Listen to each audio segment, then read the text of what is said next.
안녕하세요. 반갑습니다. 박쌤입니다. 자, 오늘 중간평가 구술형 문제 두 번째 시간입니다. 지난 시간에 제가 중간평가 구술형 문제 샘플 문항을 설명을 드렸습니다. 자, 그래서 이번 시간에는 직접 인터뷰하는 연습을 실시해 보도록 하겠습니다.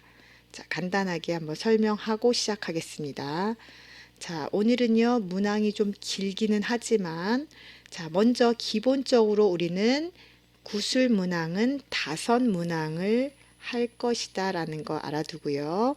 1번과 2번은 사진, 그림이라고 해도 괜찮습니다. 사진과 관련된 질문을 할 겁니다. 자, 그리고 세 번째 질문은요, 한국과 고향 나라를 비교하는 질문을 하겠죠. 그 다음에 4번과 5번은요, 한국 문화,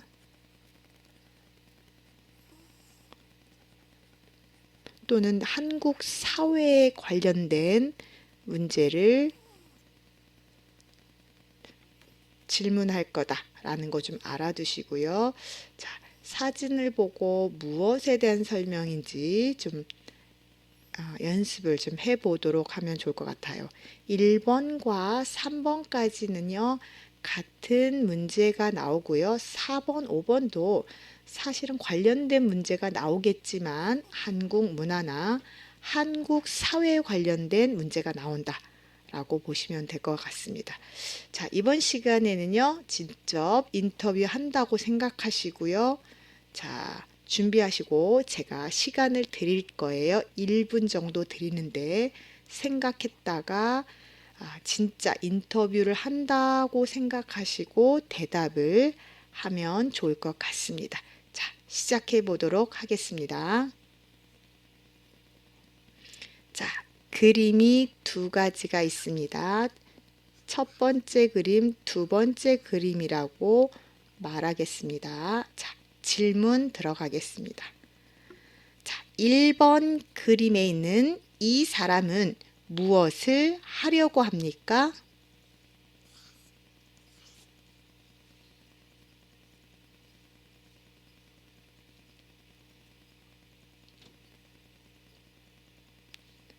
자, 대답이 되셨나요? 자, 두 번째 질문하겠습니다. 2번 그림에 있는 이 사람은 무엇을 하려고 합니까?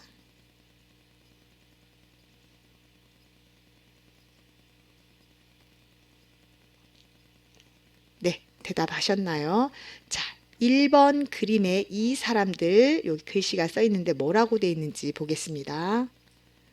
취업을 준비하기 위해 이력서와 자기소개서를 준비하려고 합니다. 아니 뭐냐, 한 가지 이력서를 준비합니다. 자기소개서를 준비합니다. 라고 말해도 좋습니다. 자, 두 번째 그림이에요. 이 사람은 무엇을 하려고 합니까? 취업 게시판이라는 글자가 보이지요?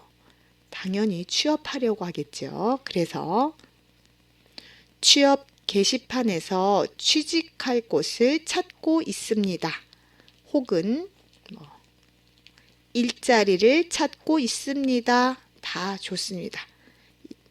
본인의 생각을 이야기하면 좋을 것 같습니다. 다음 질문 들어가겠습니다. 자, 땡땡씨 한국에서 어떤 일을 하고 싶어요?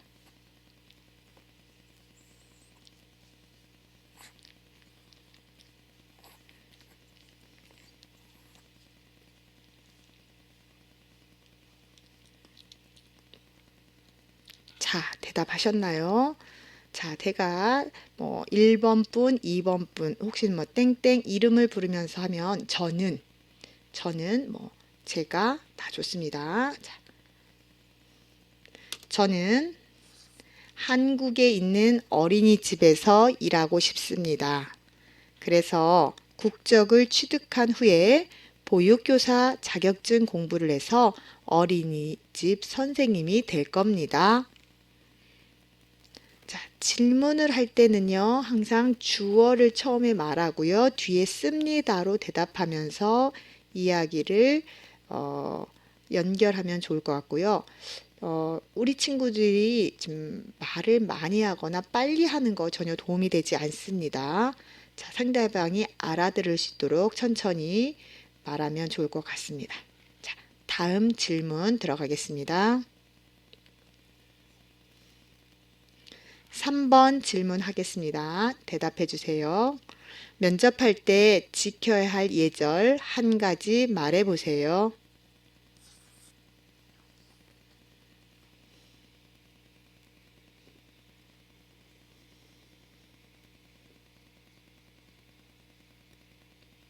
자, 대답하셨나요? 단정한 옷차림을 해야 합니다. 바른 자세로 앉아야 합니다. 한 가지만 대답해도 좋아요.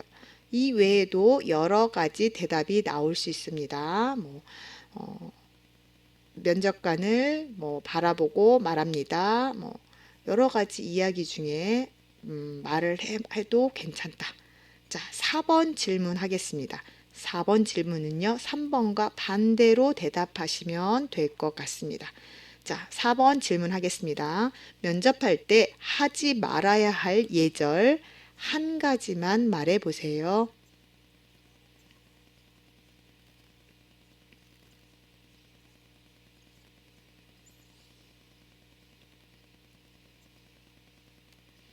자, 됐나요? 자, 대답을 잘 모르시면 우리가 3번에 있는 대답과 반대로 말하면 돼요. 자, 3번에는 단정한 옷차림을 해야 합니다 그랬죠. 그럼 단정하지 못한 옷차림은 좋지 않습니다가 되겠죠. 그래서 화장을 진하게 하거나 지나치게 화려한 옷차림은 삼가해야 합니다. 또한 바른 자세로 앉아야 합니다. 그럼 바르지 않은 자세로 앉았겠죠. 다리를 꼬고 앉으면 안 됩니다. 다리를 떨면 안 됩니다. 이 밖에도 면접할 때 슬리퍼를 신고 오면 안 됩니다. 이런 것도 있겠고요. 여러 가지 짧은 반바지를 입고 오면 안 됩니다.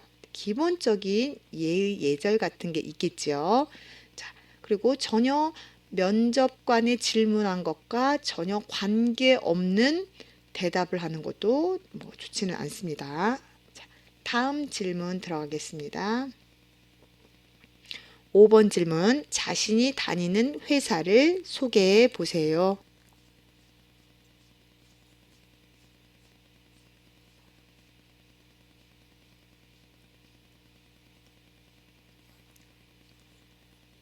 자, 소개하셨나요? 자, 본인의 회사 소개는 본인이 제일 잘할 것 같아요. 그래서 제가 다니는 회사, 자신은 본인을 뜻합니다. 그래서 항상 우리는 내가, 나는이라는 단어를 사용하면 안 되고요. 제가, 저는 이 단어를 쓰면 좋을 것 같습니다. 제가 다니는 회사는 플라스틱 파이프 만드는 회사입니다. 직원이 20명 정도로 규모가 작습니다. 하지만 직원들이 친절하고 사이가 좋습니다. 그래서 일은 좀 힘들지만 회사 동료들이 있어서 즐겁게 일하고 있습니다. 자, 자신의 회사를 소개 못하는 사람은 물론 없겠죠. 회사 이름, 하는 일, 좋은 점 이야기하면 될 것 같습니다. 자, 그런데 직장을 다니지 않는 사람도 있겠죠. 그 사람은 다음 질문에 대답해 주시기 바랍니다. 자, 다음 질문은 직장을 다니지 않는 사람만 대답해 주세요. 자, 6번. 만약 아직 직장을 다니지 않는다면 앞으로 어떤 회사에서 일하고 싶은지 말해 보세요.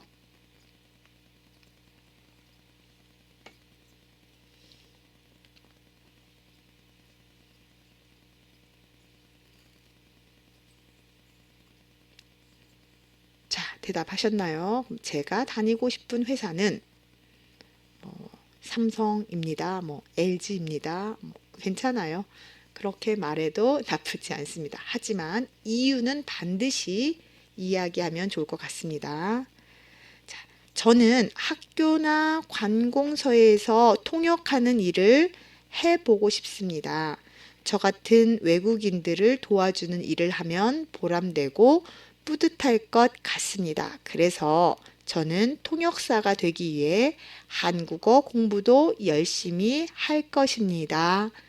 본인이 하고 싶은 일, 자, 이유를 들어서 설명을 하면 될 것 같습니다. 자, 다음 질문 들어가겠습니다. 한국의 교육열이 높은 이유는 무엇이라고 생각하나요?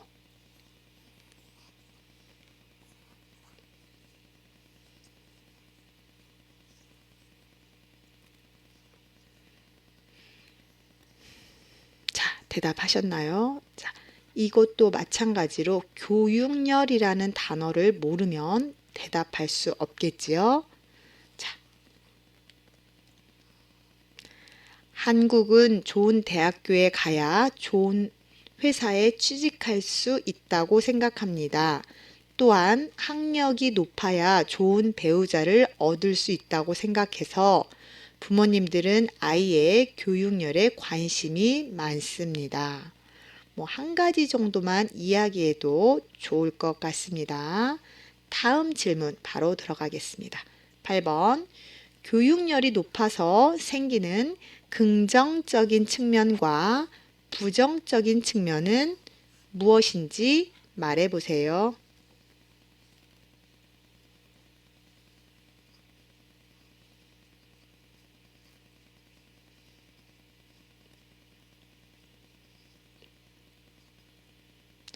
자, 이것도 긍정이라는 어휘와 부정이라는 어휘를 알아야 되겠죠. 좋은 점 한 가지, 나쁜 점 한 가지 말하면 좋을 것 같아요.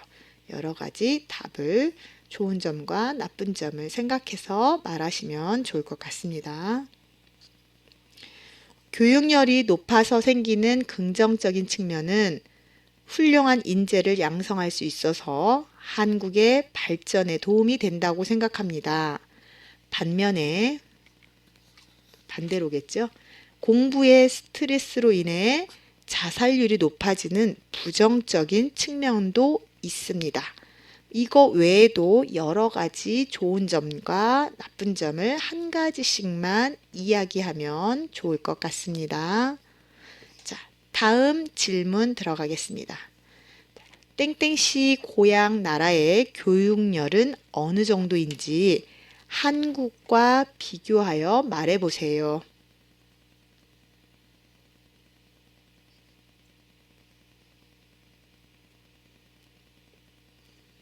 자, 교육열은 높다, 낮다, 보통이다. 자유롭게 이야기할 수 있습니다. 저의 고향 나라도 한국과 비슷합니다. 과거에 비해 교육열이 높아져서 아이들을 대학에 보내려고 부모들이 열심히 일하고 있습니다. 해도 좋고요. 다른 저희 고향 나라의 나라는 죄송합니다. 문자 안 썼네요. 한국과 달리 교육열은 보통인 것 같습니다. 교육열이 높은 사람도 있고 그렇지 않은 사람도 있기 때문에 전체적으로 교육열이 그리 높지 않습니다. 자, 이거는요, 제가 특정한 나라를 말한 건 아니고요. 여러 가지 중에 고향 나라에 대한 이야기는 저보다 우리 친구들이 잘 알고 있으니까 이야기를 하면 좋을 것 같습니다. 자, 이야기를 할 때는 정답은 없습니다만 그 정답에 관련된 이유, 왜 그렇게 생각하는지 그 이유는 반드시 이야기를 해야 합니다. 자, 다음 질문 들어가겠습니다. 10번 질문입니다. 한국에서 사람들이 도시로 집중하는 이유에 대해서 말해 보세요.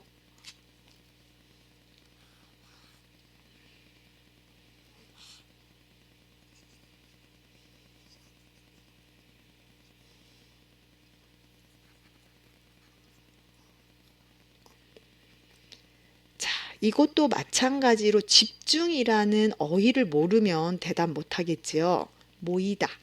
자, 이건 한국뿐만 아니라 우리 친구 고향 나라에서도 대도시, 도시로 사람들이 모이겠지요. 그 이유는 뭘까요? 자, 도시가 더 생활하기 편리하기 때문에 도시로 모여드는 거겠죠. 그 이유를 한 가지씩만 말하면 됩니다. 사람들이 도시로 집중하는 이유는 도시에는 정치, 경제, 문화, 교육 등 다양한 편의시설이 많기 때문입니다. 이렇게 얘기하지 않고 도시에는 좋은 학교가 많기 때문입니다. 아니면 커다란 병원이 있기 때문입니다. 여러 가지 문화시설이 잘 갖춰져 있기 때문입니다. 교통이 잘 발달돼 있기 때문입니다. 이유는 여러 가지니까 그 중에서 한 가지만 이야기하시면 됩니다. 자, 다음 질문 들어가겠습니다. 한국에서 나타나고 있는 대표적인 도시 문제를 한 가지 말하고 그 문제를 해결하기 위한 방안을 제시해 보세요.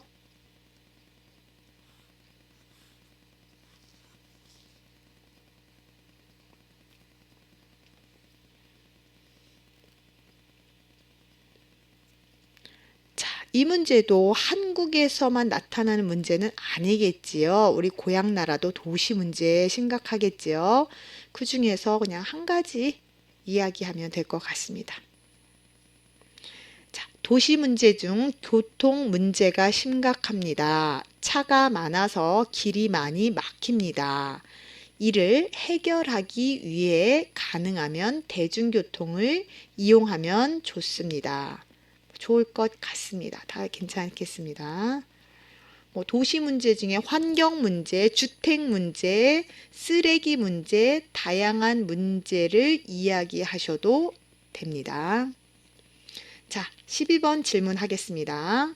땡땡씨 고향 나라의 도시 문제를 말하고 그 문제를 해결하기 위해 국가가 어떤 노력을 하고 있는지 말해보세요.